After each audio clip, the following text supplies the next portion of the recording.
Morning students, मेरा नाम doctor Abhishek Kumar Mishra है। मैं शासकीय विश्वनाथ यादव तामस्कर स्वशासी महाविद्यालय दुर्ग छत्तीसगढ़ में सहायक प्राध्यापक के पद पर भौतिक शास्त्र विभाग में कार्यरत हूँ। मैं आज इस वीडियो लेक्चर के माध्यम से बीएससी द्वितीय वर्ष के छात्रों को भौतिक शास्त्र के प्रथम पेपर में इकाई 5वें में बोस-आइंस्टीन सांख्यिकी के बारे में बताएंगे। बोस-आइंस्टीन सांख्यिकी का प्रतिपादन प्रोफेसर एस.एन. बोस, सत्येंद्रनाथ बोस तथा एल्बर्ट आइंस्टीन ने किया था। यह सांख्यिकी केवल उन कणों पर लागू होती है जिनका चक्रण पूर्णांक या 0 होता है। जो कण इस सांख्यिकी का पालन करते हैं उन्हें बोसांश कहते हैं। बोस-आइंस्टीन सांख्यिकी में निम्न परिकल्पनाएं दी गई थी। सबसे पहले परिकल्पना ये थी कि यह सांख्यिकी केवल सर्वसम तथा अविभेद्य कणों के लिए लागू होती है। इसकी दूसरी महत्वपूर्ण परिकल्पना थी कि इस कुल कणों की संख्या नियत रहती है। तीसरी परिकल्पना यह थी कि कुल ऊर्जा भी नियत रहती है। अगली परिकल्पना थी कि कला आकाश में कला कोष्ठिका का आयतन निश्चित होता है तथा कला कोष्ठिका में कणों की संख्या आपस में बदलने पर नवीन सूक्ष्म अवस्थाएं प्राप्त नहीं होती हैं। निकाय के में कणों का चक्रण शून्य या पूर्णांक होता है। कला कोष्ठिका में चाहे जितने कण हो सकते हैं। इस सांख्यिकी के बारे में आज हम बोस-आइंस्टीन वितरण फलन का नियम ज्ञात करेंगे। इसके लिए सबसे पहले हम मानते हैं कि n सर्वसम तथा अविभेद्य कण हैं जिनका चक्रण या तो शून्य या पूर्णांक है। ये कण n1, n2, n3 जिनकी ऊर्जा अवस्थाएं E1, E2, E3 क्रमशः है। कुल ऊर्जा E equal to n1 E1 plus n2 E2 नियत रहेगी तथा कुल कणों की संख्या भी नियत रहेगी। अब हमें यहाँ पे क्या करना है, संतुलन की अवस्था में वितरण फलन का मान ज्ञात करना है। तो माना G1, G2, G3 dash dash dash ऊर्जा अवस्थाओं प्रथम, द्वितीय, तृतीय ऊर्जा अवस्थाओं में ऊर्जा स्तरों की संख्या है। या हम कह सकते हैं प्रथम ऊर्जा अवस्था में G1 अपभ्रष्टता है, द्वितीय ऊर्जा अवस्था में G2 अपभ्रष्टता है। या अगर हम ith क्वांटम संख्या की बात करें, ith क्वांटम स्टेट की बात करें, तो हम कह सकते हैं कि Gi अपभ्रष्टता है। अब हम यहाँ पे क्या करेंगे, सार्थक विन्यासों की संख्या ज्ञात करेंगे। अब हम मान लेते हैं IV क्वांटम अवस्था में अगर Ni सेल्स है, नंबर है, Gi अपभ्रष्टता है तथा उनकी ऊर्जा Ei है। तो देखिए यहाँ पर हमारे पास कण कितने हैं, Ni है और Gi हमारे पास क्या है, क्वांटम अवस्थाओं की संख्या है। ये क्वांटम अवस्थाओं की संख्या को हम Gi-1 विभाजकों द्वारा बांट सकते हैं। अतः हमारे कुल विन्यासों की संख्या कितनी हो जाएगी, Ni प्लस Gi-1 फैक्टोरियल। इस सांख्यिकी में कणों की संख्या सर्वसम है, अतः सूक्ष्म अवस्था परिवर्तन नहीं होता है यदि हम कणों की संख्या बदलते हैं। अर्थात इसमें जो विन्यास हमारे हो जाएंगे फैक्टोरियल Ni से यहाँ पे हम डिवाइड कर देंगे और विभाजक सेल भी फैक्टोरियल Gi-1 से भाग हो जाएंगे। इस प्रकार हमारे पास जो सार्थक विन्यास होंगे वो हमें मिलेंगे, जिनको हम कह सकते हैं omega equal two factorial Ni plus Gi-1 अपान फैक्टोरियल Ni फैक्टोरियल Gi-1। अब देखिए प्रायिकता का सिद्धांत कहता है कि अगर हमें प्रायिकता का मान निकालना हो तो W इक्वल टू हो जाएगा ω1 इंटू ω2 इंटू ω3 इंटू कॉन्स्टेंट। तो यहां से देखिए ओमेगा 1 का मतलब हमारा है ओमेगा 1 कौन से विन्यासों की संख्या हो जाएगी, पहले क्वांटम अवस्था के लिए हो जाएगा, ओमेगा 2 दूसरे क्वांटम अवस्था के लिए हो जाएगा, ओमेगा 3 तीसरे क्वांटम अवस्था के लिए हो जाएगा। तो इसको हम लिख सकते हैं n1 plus g1 minus 1 upon factorial n1 factorial g1 minus 1 into factorial n2 plus g2 minus 1 upon factorial n2 plus factorial g2 minus 1 and so on multiplied by constant. अब हम अगर इसका हम दोनों साइड में लॉग ले लें तो लॉग लेंगे तो क्या हो जाएगा, log w इक्वल टू क्या हो जाएगा, इसको अगर लॉग लेंगे तो हमारा क्या हो जाएगा, log factorial n1 plus g1 minus 1 plus log factorial n2 plus g2 minus 1 so on, और माइनस हो जाएगा log factorial n1 minus log n2 so on, और इसके बाद हो जाएगा minus log factorial g1 minus 1 minus log g2 minus 1 plus log of cost. इसको अगर हम समेशन के टर्म में लिखना चाहें तो n1 n2 n3 और इस तरीके से हम इसको लिख सकते हैं summation i log of factorial ni plus gi minus 1 minus log factorial ni minus log factorial gi minus 1 plus log of constant.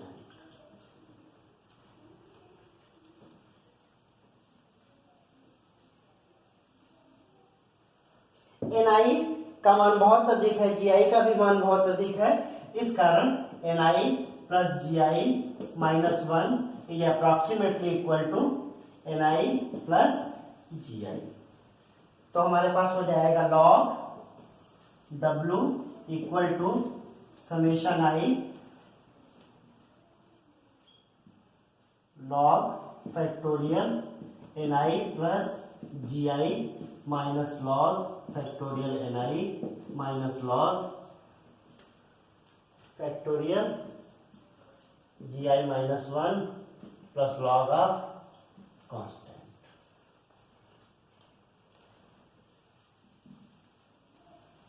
अधिकतम प्रसंभाव्य अवस्था में delta log w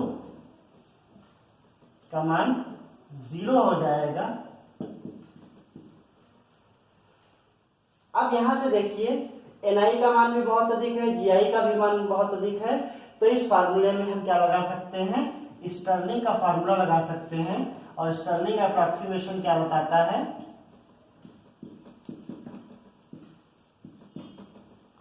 log of factorial n equal to n log n minus n।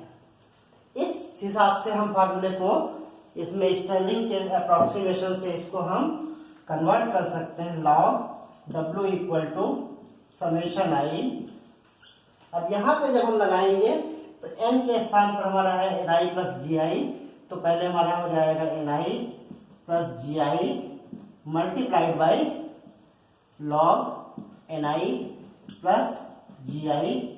इसके बाद में आ जाएगा minus n, और n हमारा यहाँ पे है ni प्लस gi, ये हमारा फर्स्ट टर्म हो जाएगा। इसी तरीके से हम माइनस log फैक्टोरियल ni में लगाएंगे तो ये हमारा हो जाएगा माइनस ni log ni, और माइनस माइनस मिलके क्या हो जाएगा, प्लस हो जाएगा ni, और इसी तरीके से इसमें जब कन्वर्ट करेंगे तो minus gi minus 1 log gi minus 1, और इसके बाद में माइनस का हो जाएगा plus gi minus 1 plus log of constant.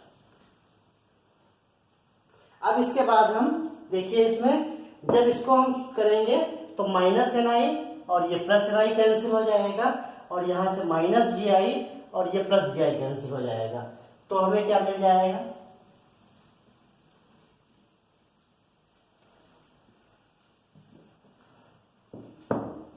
Log डब्ल्यू equal to summation i n I plus ji i log N I plus ji i, ये दोनों टर्म कैंसिल हो जाएंगे, minus n i log N i, और यहां से हो जाएगा minus g i minus one log g i minus one plus log of constant.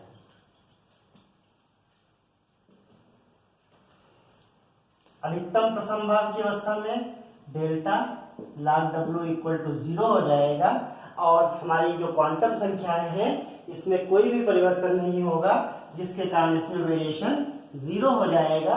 अतः हमारा ये वाला टर्म और ये वाला टर्म दोनों 0 हो जाएंगे। अब हम इसमें क्या करेंगे, delta log w equal to, अब यहाँ पे जब हम वेरिएशन करेंगे तो summation i delta N I plus ji i log N I plus ji i minus n i log N i. बाकी हमारे टर्म में वेरिएशन होगा नहीं, तो हमारे केवल ये टर्म मिलेंगे। अब हम इसको क्या करेंगे, वेरिएशन करेंगे। तो यहां से देखिए समेशन आई, अब डेल्टा जब यहाँ पे वेरिएशन करेंगे तो ये दो टर्म है, प्रोडक्ट ऑफ टू फंक्शन है, तो हमें एक बार इसको कांस्टेंट मानते हुए इसमें वेरिएशन करेंगे और दूसरी बार इसको कांस्टेंट मानते हुए इसमें वेरिएशन करेंगे, और यही सेम प्रोसेस हम इस टर्म के लिए करेंगे। तो देखिए यहाँ से जब हम एन आई प्लस जी आई को कांस्टेंट मानेंगे और लॉग का डिफरेंशिएशन करेंगे, तो लॉग का डिफरेंशिएशन होता है 1/x, तो ये हो जाएगा एन आई प्लस जी आई, और इसमें वेरिएशन जो करेंगे तो डेल्टा एन आई आ जाएगा। जी आई हमारा कोई भी परिवर्तन नहीं होगा, जिसके कारण डेल्टा जी आई 0 हो जाएगा। फिर दूसरे टर्म में हमने क्या किया, लॉग एन आई प्लस जी आई, और यहां पे जो वेरिएशन करेंगे तो ये हो जाएगा डेल्टा एन आई।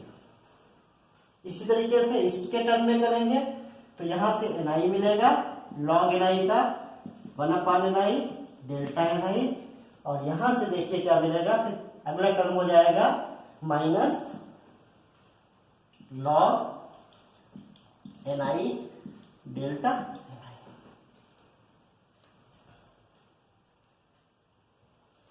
यहां से देखिए N I plus ji I cancel हो जाएगा, डेल्टा एन आई, और यहां से ये माइनस का डेल्टा एन आई, तो ये दोनों टर्म आपस में कैंसिल हो जाएंगे, तो ये आ जाएगा summation I log N I plus ji I delta N I minus log N i delta N आई।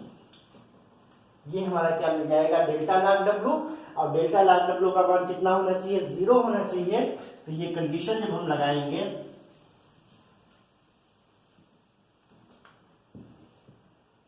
तो ये हमारा हो जाएगा समेशन आई, इसमें से अगर हम माइनस कॉमन ले लें तो ये हो जाएगा log N I minus log N I plus ji I delta N I में बाहर कर दिया इक्वल टू 0।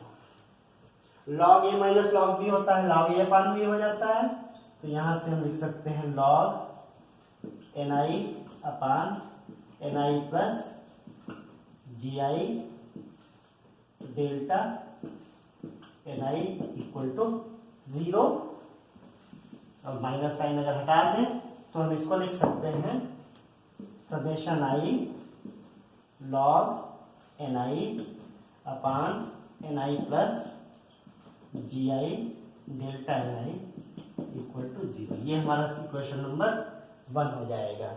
इस सांख्यिकी में ये माना गया था कि कुल कणों की संख्या नियत रहेगी, अतः पहली कोष्ठिका में से मान लीजिए n1 है दूसरी कोष्ठिका में N2 है, तीसरी कोष्ठिका में N3 है और ith कोष्ठिका में Ni है, तो इनका योग नियत रहेगा। अगर इसको हम समेशन में लिखें तो हम इसको लिख सकते हैं summation Ni equal to constant, और जब इसमें वेरिएशन करेंगे तो summation I delta Ni equal to 0। ये हमारा दूसरा समीकरण है। इसी प्रकार परम तात्पर्य माना गया कि निकाय की कुल ऊर्जा भी नियत रहती है, तो निकाय की कुल ऊर्जा के लिए N1 E1 plus N2 E2 plus N3 E3 plus Ni Ei equal to E equal to constant. इसको भी एक समेशन में लिखना चाहे तो summation I Ni Ei equal to constant, और जब इसमें वेरिएशन करेंगे तो वेरिएशन जब इसमें करेंगे तो ये हो जाएगा summation I Ei delta Ni equal to 0। ये हमारा इक्वेशन 3 हो गया। अब देखिए लैग्रेंज मेथड से हम निकालने के लिए इस समीकरण को हम अल्फा से मल्टीप्लाई कर देंगे और इस समीकरण को बीटा से मल्टीप्लाई करके इन दोनों समीकरण को हम इक्वेशन 1 के साथ ऐड कर देंगे। जब हम ऐड करेंगे तो देखिए तीनों समीकरण में हमें समेशन I मिलेगा, साथ में डेल्टा Ni मिलेगा, तो हमने एक साइड में समेशन I लिख लिया। अब यहाँ पे देखिए फर्स्ट टर्म है log Ni upon Ni plus Gi, फिर इस इक्वेशन को हमने अल्फा से मल्टीप्लाई किया तो हमारा अल्फा हो जाएगा, और यहां से जब हमने बीटा से मल्टीप्लाई किया तो बीटा Ei हो जाएगा into delta Ni equal to 0।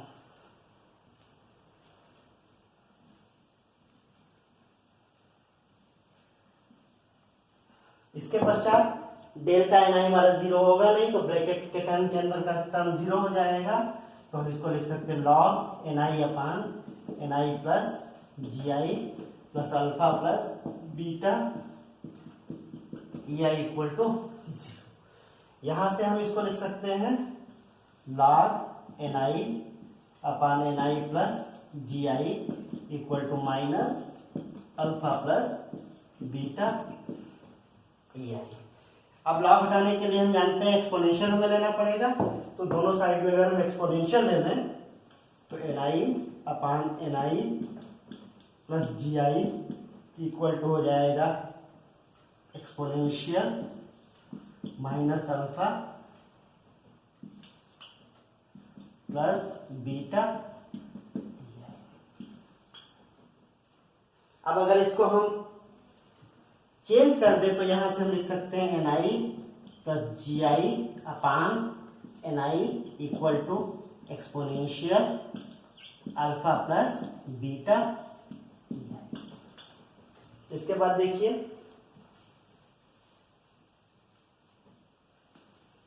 अगर हम इसको अलग अलग करें तो पहला हमें मिल जाएगा Ni अपान Ni और दूसरा टर्म मिलेगा Gi अपान Ni, और यहां से हो जाएगा exponential alpha plus beta. Ni upon Ni का वैल्यू हो जाएगी 1 plus Gi upon Ni equal to exponential alpha plus beta, और यहां से हम लिख सकते हैं Gi upon Ni is equal to exponential alpha plus beta Ei minus 1, और यहां से हमें क्या निकालना है Ni डिस्ट्रीब्यूशन फंक्शन निकालना है, तो Ni का मान लिख सकते हैं Gi upon exponential alpha plus beta Ei minus 1। यह समीकरण बोस-आइंस्टीन वितरण फलन कहलाता है, और यह अभी पूर्व में हमने बताया था कि यह सांख्यिकी केवल उन्हीं कणों पर लागू होती है जिनकी चक्रण 0 या 1 हो। जैसे ये किसके पे लागू होगी? फोटान पे लागू होगी, मेसांस पे लागू होगी, फोनांस पे लागू होगी। जो भी पार्टिकल्स जिनका चक्र 0 या गुणांक होगा उस पे लागू होगी, और इसके सहायता से हम ये फोटान का वितरण कर सकते हैं। इसका जो बहुत अच्छा सा उपयोग है वो हम करते हैं फोटॉन के वितरण नियम का इस्तेमाल करते हुए हम प्लांक का वितरण फार्मूला निकालते हैं। धन्यवाद।